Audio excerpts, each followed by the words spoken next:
everybody, this is Ryan with Body Lock Stocks. It's good to have you here with us.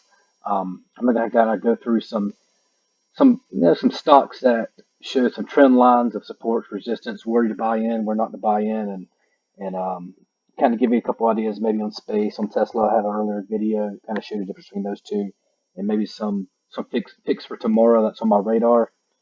Just kind of give you an idea. This is space right here. This is a 1 year chart. You see you have the absolute lows here, and you see the pattern of it kind of going up, hitting these support lines, falls down, hits these support lines right here. So you can see where it's pretty much holding that support, and you can also see the resistance lines going all the way across. So what I'm looking for, and I'm looking for something like this that'll break above that resistance line to keep going. Actually, in a minute, I'll show you another video where I caught that and did pretty well with it. In this case, I did the same thing right here. Right here is where we're at right now. I'm going to show you that in a little smaller scale. So if you look down here, this is that same pattern, just in a 3-day rate. This is where I bought in. Basically, I bought in at the right at the $20 range after it broke this resistance line right here.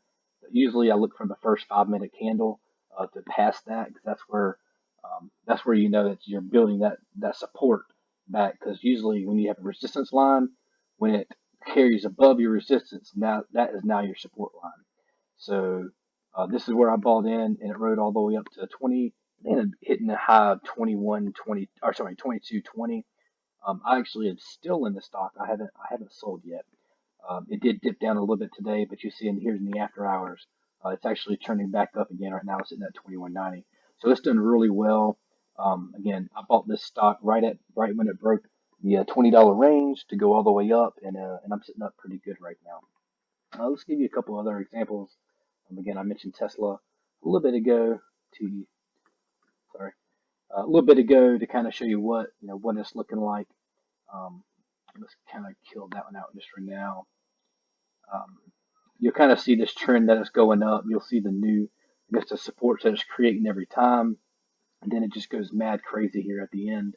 But if we break this down to a little bit smaller chart, you'll see that probably in the last 10 days, it had a really good high, but then it fell pretty low, and now it's failing to break the resistance line. So this right here is where it broke the current resistance line, which is right here. It slid up, hit this high, and then when it fell down, it created a new resistance, and each time it's now creating new resistance. So basically, you don't want to buy.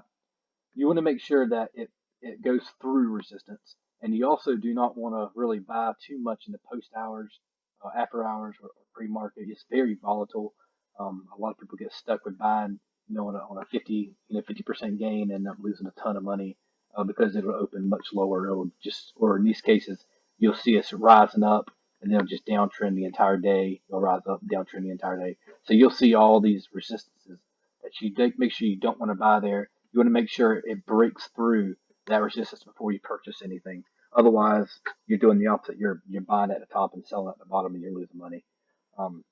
Just to give you a couple other ones. One that I caught a little earlier this year, actually in the last month. This is CRIS. I actually caught this. I caught this all the way up, and I made a pretty good bit of money off of it. You actually see. Let me see if I can go back a little bit farther so you can see where it was at a month ago and kind of where it's at now. So I don't think I quite went back far enough. Let's go back a little bit farther. Not that chart. There we go.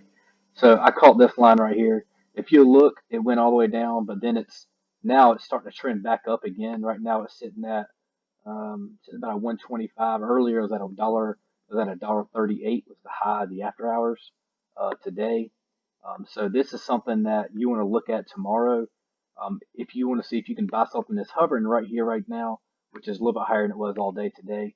But you want to make sure if you buy this, it's got to break these two trend lines. So you have a trend line right here. You have a trend line right here. That's your resistances. It's got to break those before you'd want to buy.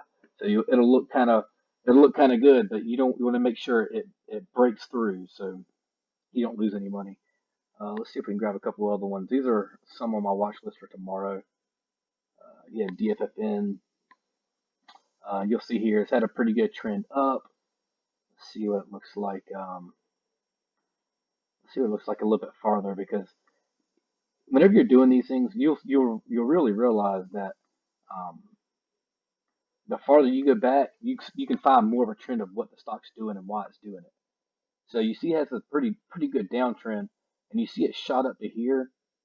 What I'm looking for, and it's about right there, you can see these two pretty heavy resistance right here. You have a resistance right here.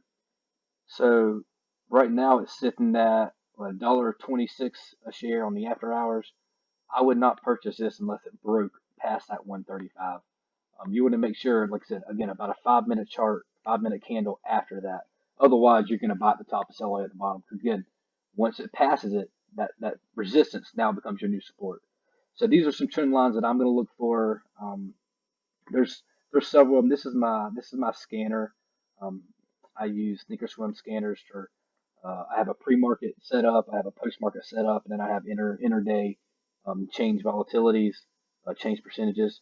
This really helps you if you're going to start really doing some day trading. You could try to find a lot of these runs that are happening during the intraday.